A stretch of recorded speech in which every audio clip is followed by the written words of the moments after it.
Hola amigos de Podcast Crece, estamos en una nueva temporada, estamos dando un nuevo inicio, ahora que es ya mes de abril, correspondiente a la Semana Mayor. Nos daremos a la tarea de generar una serie de episodios concernientes y relativos a lo que es Dios. Y justamente dando inicio a este primer episodio, titulado Dios y el Mal, me place mucho tener aquí a Emanuel Flores Rojas, con quien conversaremos sobre este amplio concepto que a todos, en tanto condición de seres humanos, nos atañe. No hay nadie que haya estado ajeno a este concepto como es el mal, tanto de manera directa como de manera directa, consciente o inconsciente. El mal está presente en gran parte de nuestras vidas. Y pensar sobre ello no es nada fácil, no es nada sencillo. Distintas disciplinas lo han hecho, desde la antropología, por ejemplo, la sociología, y ni se diga dos ramas centrales en las cuales conversaremos y trataremos de ahondar el día de hoy, como lo es la teología e indudablemente la filosofía. El quehacer ético del ser humano, su comportamiento, pues bueno, trataremos de abordar un poco esto. Me place también nuevamente agradecer a Emanuel Flores Rojas por este tiempo que nos permite, y si no hay ningún problema, pues daremos inicio con esta breve introducción y posteriormente presentaré al buen Emanuel. Dice: en 1945, cuando se liberaron los campos nazis de exterminio y todos los horrores de lo que había acontecido durante la guerra recién empezaban a salir a la luz, Hannah Arendt, una filósofa, declaró: el problema del mal será la cuestión fundamental de la vida intelectual de la Europa de posguerra. Más tarde, cuando se preguntó por sus primeras reacciones ante los rumores sobre los campos, que ella ya había oído en 1942, dijo que era como si se hubiera abierto un abismo. Ahí sucedió algo con lo que no nos podemos reconciliar. Ninguno de nosotros puede hacerlo. Arendt, como muchos otros, sobre todo los sobrevivientes de los campos, sentía que lo sucedido ahí era la más extrema y radical forma del mal, llamada Auschwitz. Con esto, pues, nos da un poco el contexto acerca de la profundidad y los primeros y grandes problemas que da la reflexión filosófica en torno al mal. No había acontecido suceso histórico tan relevante y tan desastroso como lo acontecido a mediados del siglo XX. Para ello, pues bueno, presentaré a Emanuel, que había mencionado al inicio, autor de Ecos de la Hermenéutica Bíblica en la Propuesta Ética, que es este libro que tengo aquí en mis manos, editado por CLIE. Y Emanuel Flores Rojas, quien nos va a ayudar mucho para exponer estos temas, pues quienes no lo conocen, es licenciado en Filosofía y maestro en Humanidades, específicamente en la Ética, por la Universidad Autónoma del Estado de México. Tiene también estudios de Psicología por la misma universidad, además de un bachillerato en Teología por el Seminario Teológico Presbiteriano, Nicanor Felipe Gómez de Toluca. Cuenta con estudios de maestría en Ciencias Bíblicas por el Seminario Teológico Presbiteriano de México y es profesor de Filosofía y Teología en la Comunidad Teológica de México. Emanuel, un gusto tenerte, ¿cómo estás? Muy buenas tardes, Rodolfo. Gracias por la invitación, gracias a ti, distribuidor Ariel, por la invitación a charlar en torno a este texto. Pues me encuentro con expectación a ver qué podemos charlar en torno a este tema del mal. Es súper complejo, y más porque tú has también ahondado en ello en tus estudios académicos y creo que nos puedes dirigir a bien. Dentro de esta introducción que brevemente hicimos concerniente a lo que Hannah Arendt ya reflexionaba a mediados del siglo XX, nos damos cuenta que nuestro propio país o las condiciones políticas sociales quizá tampoco han cambiado mucho. Los horrores de los holocaustos o de los campos de exterminio no han desaparecido, siguen estando presentes. Muchas formas de injusticia o de esclavitud también se hacen presentes. Sobre esa premisa, Emanuel, es indudable, yo creo, que no nos preguntemos sobre cómo se manifiesta el mal en el mundo, cómo es que viene el mundo, cómo es que viene el mal al mundo. Y si partimos como de ese primer postulado para de ahí desarrollar el resto de nuestros comentarios, Me gustaría conocer cómo es que tú consideras que el mal aparece en el mundo. ¿Cuál es ese posible origen del mal?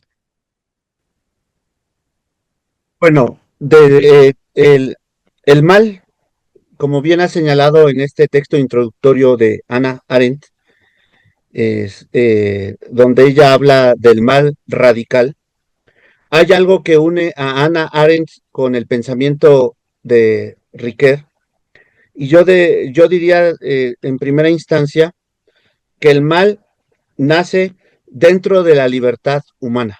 Uh-huh. Esa sería mi primera respuesta.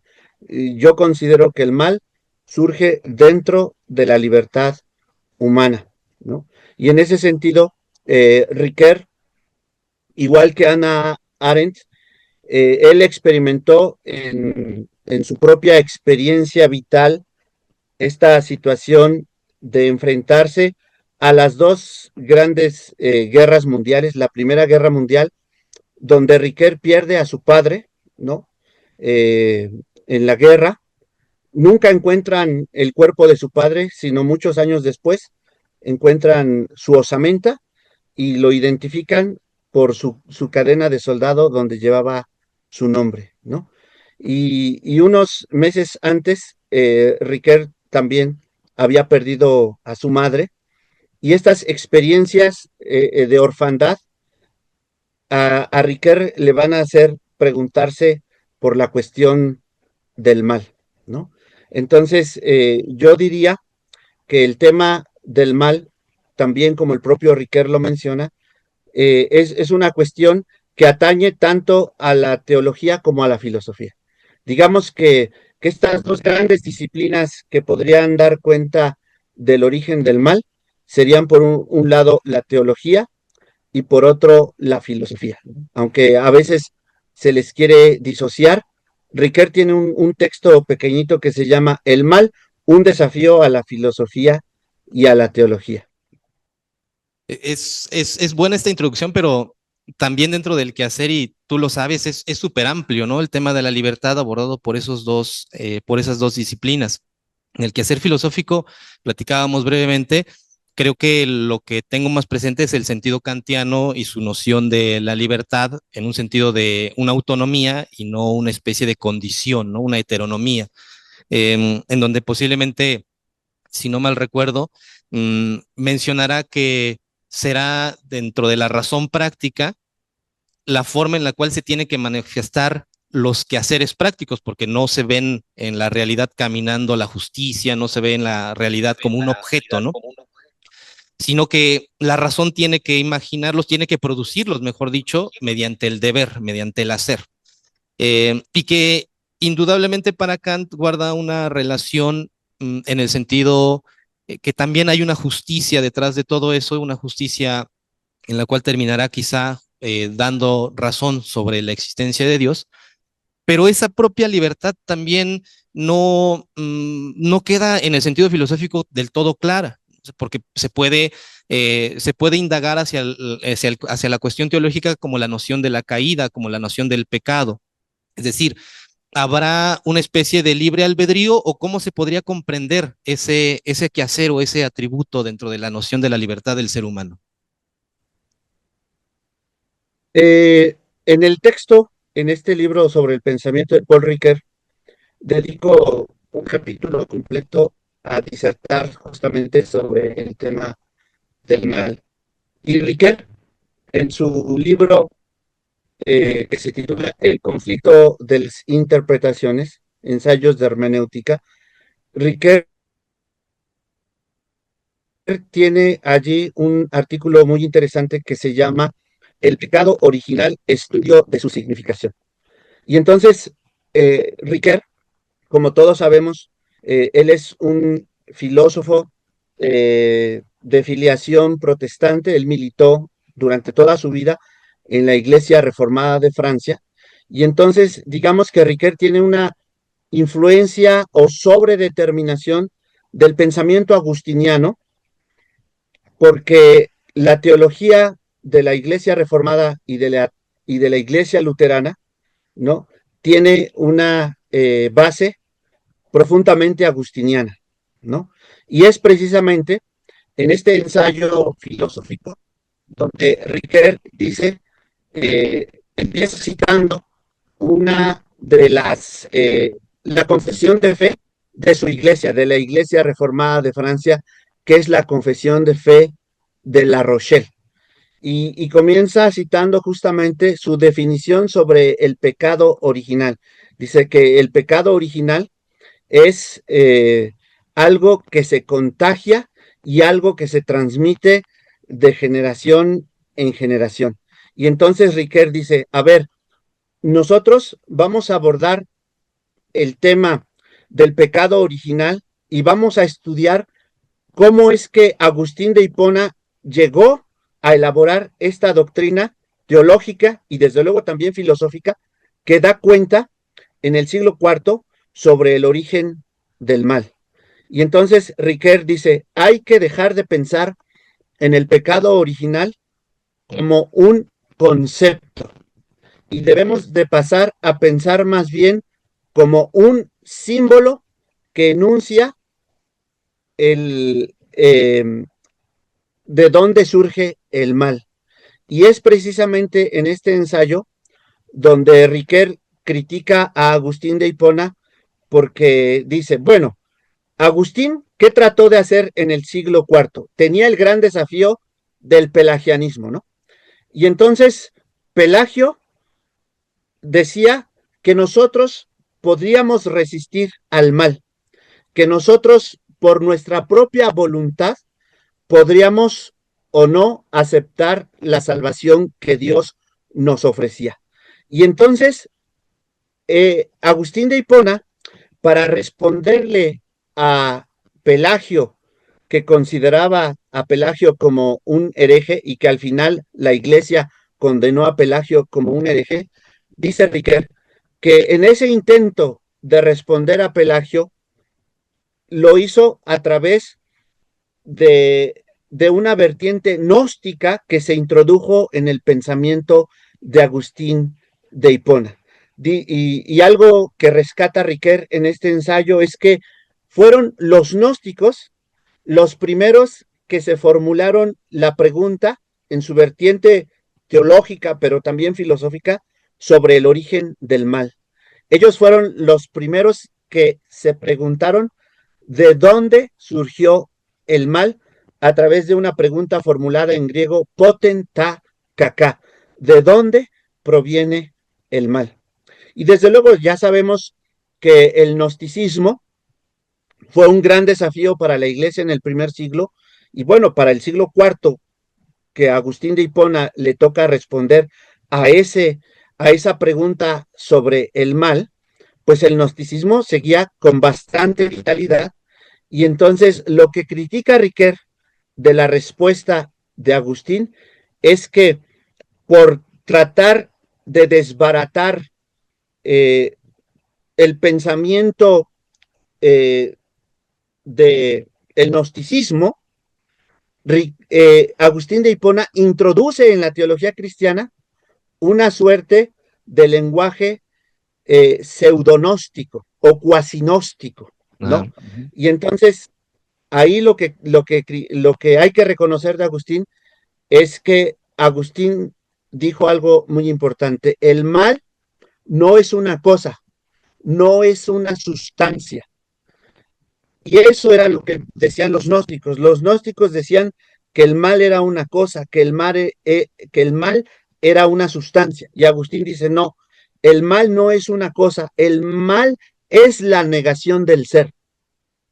Porque si nosotros decimos que el mal es algo,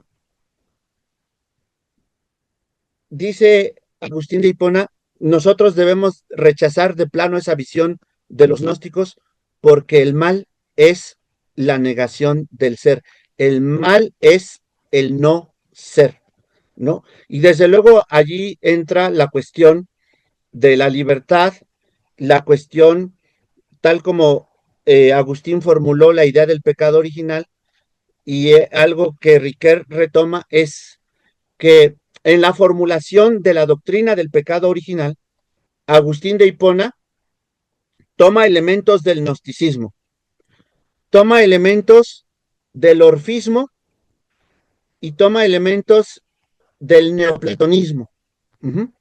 Y a partir de ahí, y desde luego el texto de Génesis 3, con la carta del apóstol Pablo a los romanos, y Agustín formula su idea del pecado original desde esta doble vertiente teológica, pero también filosófica, en su vertiente griega, que consideraba que las almas habían caído en este mundo material malo y se habían contaminado. Ajá.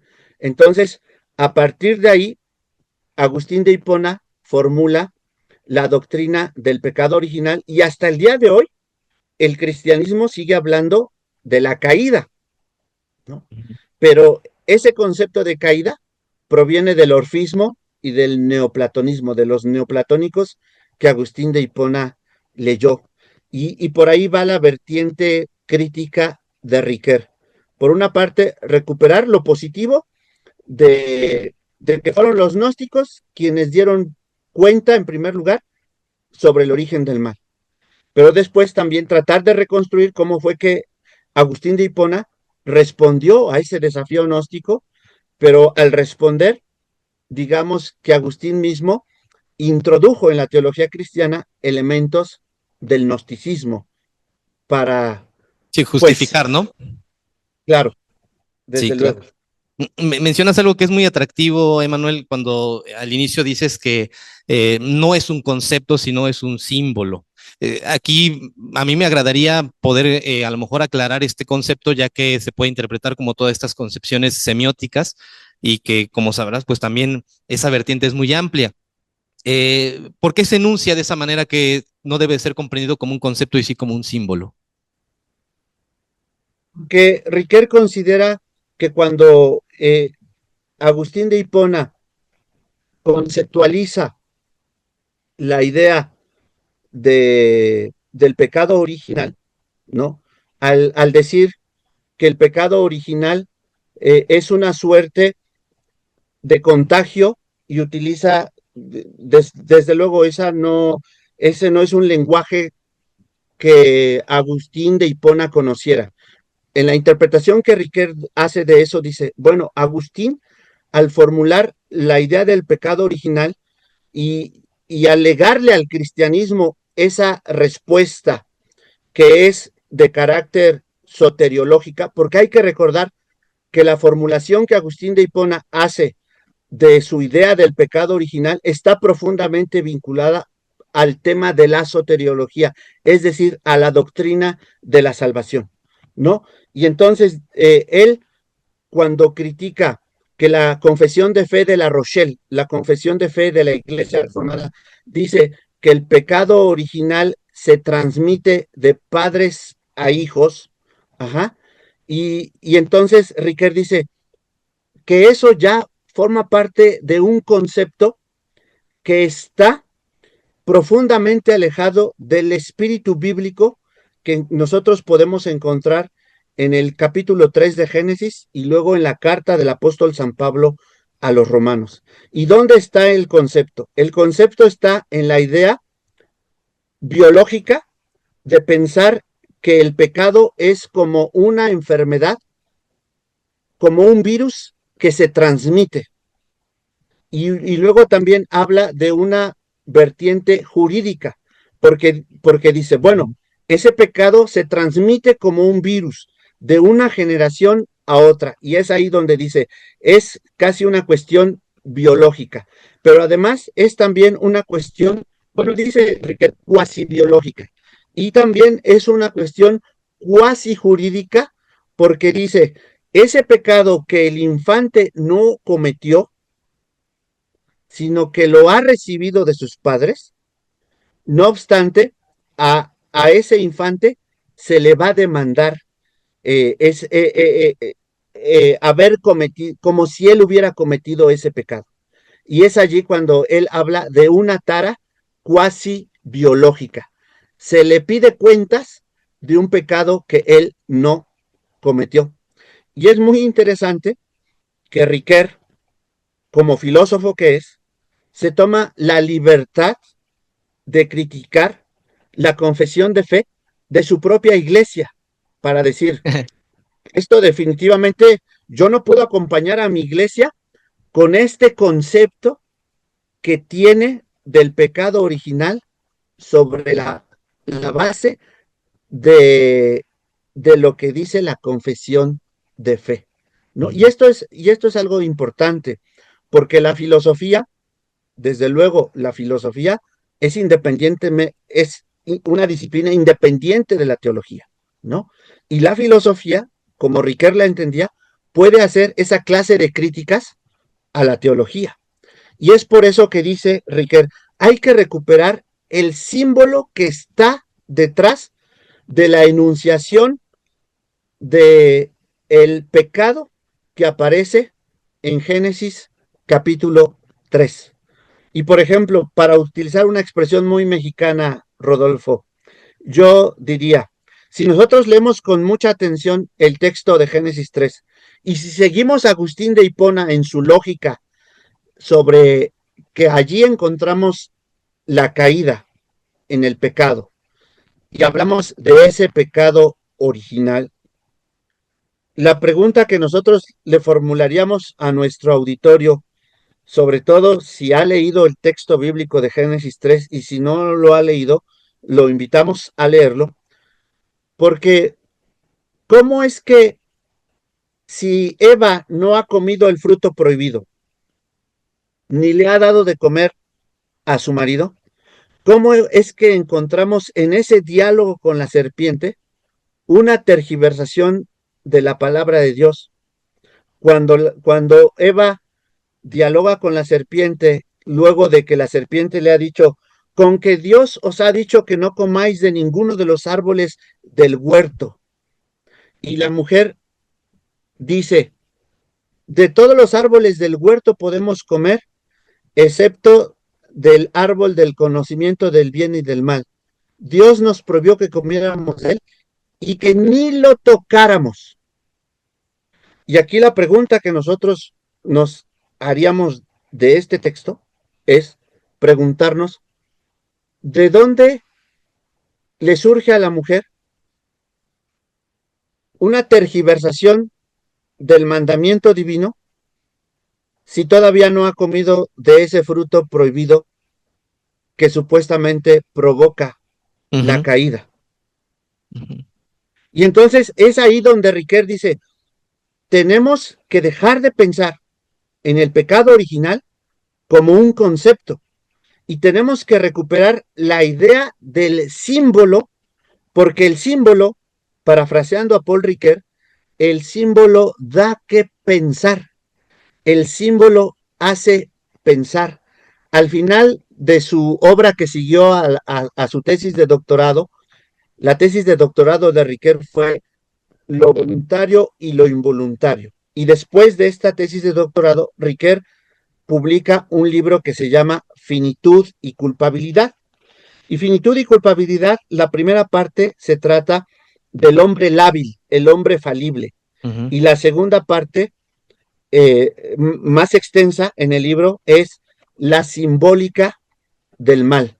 Y allí, al final de la simbólica del mal, Riquet formula ese apotegma.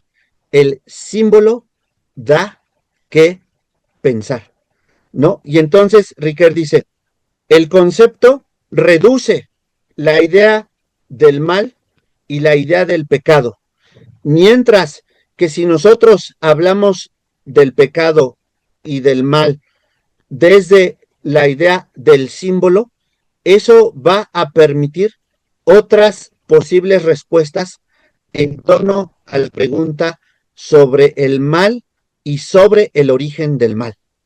Es muy amplio y das muchos puntos ahí bastante atractivos.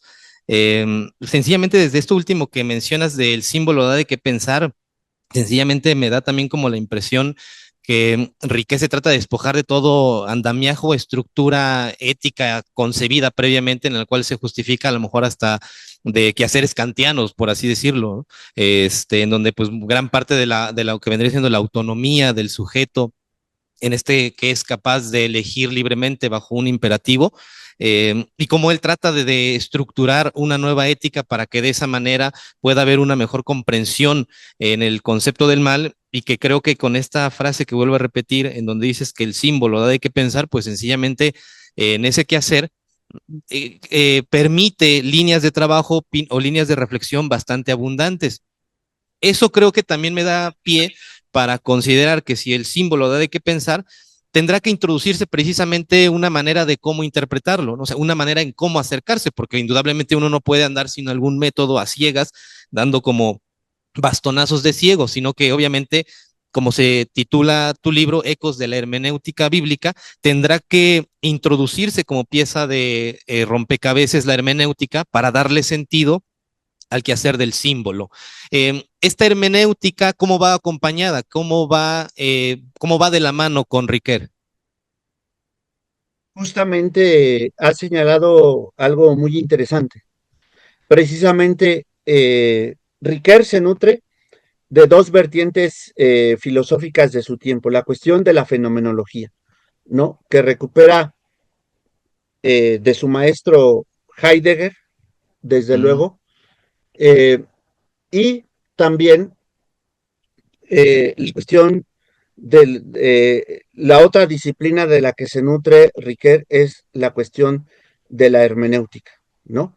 Y por ejemplo, Riquet dice, hablando sobre la cuestión de los símbolos, y que tú muy bien señalaste, el símbolo requiere, desde luego, de una hermenéutica, porque aunque toda interpretación es posible, no toda hermenéutica es plausible, ¿sí? ujú, Es decir, a veces se puede caer en el lugar común de pensar, sobre todo cuando se trata de textos bíblicos, digamos, o del texto bíblico, que entonces nosotros podemos hacer que el texto diga lo que quiera, pero ujú. la hermenéutica no se trata de hacer que el texto diga lo que quiera. Y en efecto, no podemos andar eh, en, a tientas, digamos, cuando estamos interpretando los símbolos. Y precisamente Riquet dice, si nosotros revisamos la historia de la humanidad, dice Riquet, vamos a darnos cuenta que vamos a encontrar una honda, una profunda reflexión filosófica en los mitos y en los símbolos que a veces la que podríamos encontrar en la filosofía misma. Uh-huh. Y Riquet incluso habla de las fuentes no filosóficas de la filosofía. ¿Y dónde encontramos esas fuentes no filosóficas de la filosofía? La vamos a encontrar en en la recuperación y en la interpretación de los símbolos, por ejemplo, que dan cuenta del mal. Y es allí donde Riquet dice, si nosotros revisamos lo que las distintas culturas humanas han reflexionado en torno al tema del mal, vamos a encontrar un lenguaje profundamente simbólico que, digamos, que se formaliza en los mitos. Y a partir de ahí, nosotros vamos a poder recuperar una reflexión muy importante en torno a eso. ¿Qué precisa la hermenéutica? La hermenéutica precisa, los símbolos precisan de la hermenéutica para su interpretación, pero no solo los símbolos. También Riquet acude mucho al tema de, de la tragedia griega.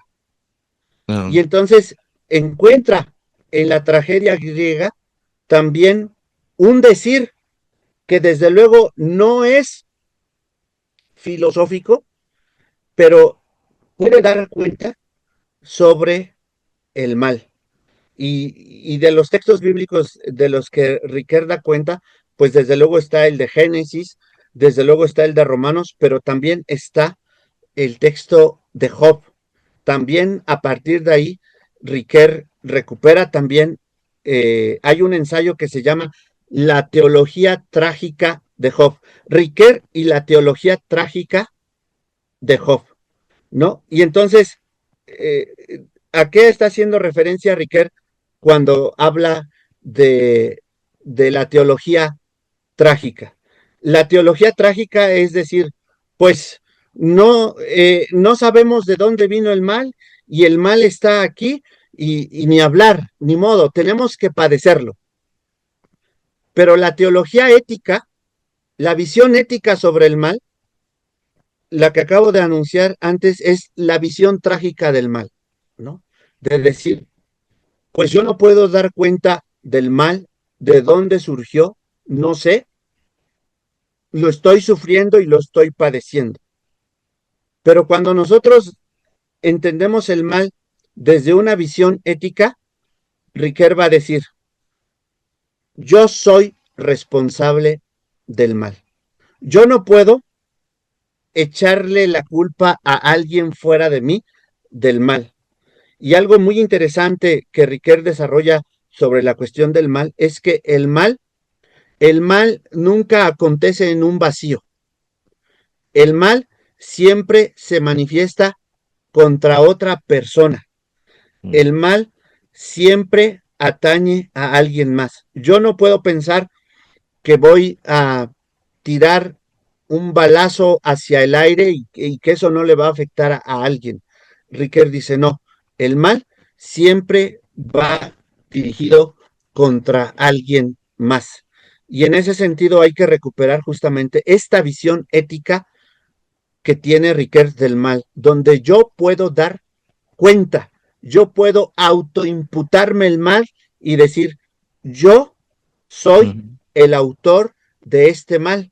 Por eso es que Riquet dice que hay que destruir el concepto del pecado original, porque en el concepto del pecado original, ese pecado a mí se me transmitió. Y cuando Riquet relee la historia de Génesis 3, Riquet dice, el mal, cuando nosotros venimos al mundo, el mal ya está aquí, ya lo padecemos, ya lo sufrimos, incluso nosotros podemos llegar a ejecutarlo, pero también el mal, también nosotros lo originamos. No solo nosotros lo sufrimos y lo padecemos, sino también nosotros lo originamos. Ahí hay Y un punto. ahí... Continúa, continúa, porque me surgió ahí No, no, no, una pregunta. adelante. Adelante, adelante. Ah, ¿la lanzo, Emanuel? Sí, sí. Mencionas que el mal va dirigido a alguien más. ¿Qué sucede, Manuel, cuando vienen este tipo de males en los cuales no son ocasionados necesariamente por una persona, sino pueden ser, por ejemplo, originados por la propia naturaleza, por el entorno, por una cuestión indirecta? O sea, padecemos también una serie de males que no necesariamente guardan relación con un igual que dispara, como tú bien dices, al aire y desafortunadamente la bala impregna en el cuerpo de una persona. Está en esos escenarios, pero también hay otro escenario posible en donde no hay una entidad, no hay un sujeto o un ser humano que ocasione eso, sino que es una consecuencia de cualquier otra entidad que no sea un humano. Bueno, Riquet, tal como entiende el mal solamente, digamos, que lo generamos los seres humanos, lo padecemos los seres humanos y lo sufrimos los seres humanos, pero una cuestión, por ejemplo, una catástrofe natural, Uh -huh. ajá, estamos desde luego sufriendo un mal, pero ese mal no viene provocado por otro ser humano, no lo originó otro Uh ser -huh. humano. Entonces allí hay, digamos, otro tipo de padecimiento. No es un padecimiento que se sufre con la conciencia de que un ser humano me lo ha provocado, sino que sencillamente yo padezco ese mal porque yo estaba en ese momento ahí y infortunadamente cayó un huracán cuando yo estaba vacacionando en Acapulco y me causó algún tipo de afectación, pero ese mal no vino provocado por otro ser humano, ¿no? Entonces, Sí. habría que distinguir justamente en esas cuestiones, porque Riquet dice que el mal surge en el seno de lo humano, en el ámbito de lo humano, y que ese tipo de padecer lo sufrimos, pero no viene mediatizado a través de otro ser humano. Y aquí el ejemplo es el propio Riquet, porque él en su infancia, él sufrió la muerte de su madre y casi Riquet estuvo a punto de morir al nacer. Cuando él nos transmite una carta que su padre le escribió a su abuelo diciéndole cómo había sido el nacimiento de Riquet, cómo había sido el parto y todo el esfuerzo que el médico había hecho tanto para resucitar a su mamá como para traer a la vida a Riquet. Riquet recuerda que hay acontecimientos en nuestra vida que nosotros no los provocamos, pero que tampoco los ha provocado otro ser humano, que sencillamente los padecemos porque forma parte de lo que Riquet denomina la finitud humana. Claro. Ese sufrir forma parte de nuestra finitud, ¿no? Ujú. Y entonces Riquet dice, bueno, ese padecer, ese sufrir, pues tenemos que enfrentarlo, pero no en un sentido patético de tirarse al suelo y hacer un berrinche, sino de afrontarlo con los elementos con que la vida nos ha dotado, pues para vivir, porque aquí hay algo muy importante cuando tú mencionabas en la introducción, antes de que empezáramos a grabar el programa, la cuestión de lo voluntario y lo involuntario. Ah, sí. Riquet dice que nosotros debemos asumir nuestra vida, nuestra existencia como un regalo. Dice, nosotros no hicimos nada para nacer, porque la vida es un involuntario absoluto. ¿Sí? Sí, eso está súper. Entonces, Sí, adelante, entonces adelante. nosotros nacemos sin que hayamos hecho absolutamente nada para venir a la vida. Y entonces, como nuestro nacimiento es un involuntario absoluto, nosotros tenemos que afrontar la vida como nos venga, con los sinsabores, con las alegrías, con los gozos, con los sufrimientos que tengamos en la vida, debemos afrontarla porque la vida es un involuntario absoluto.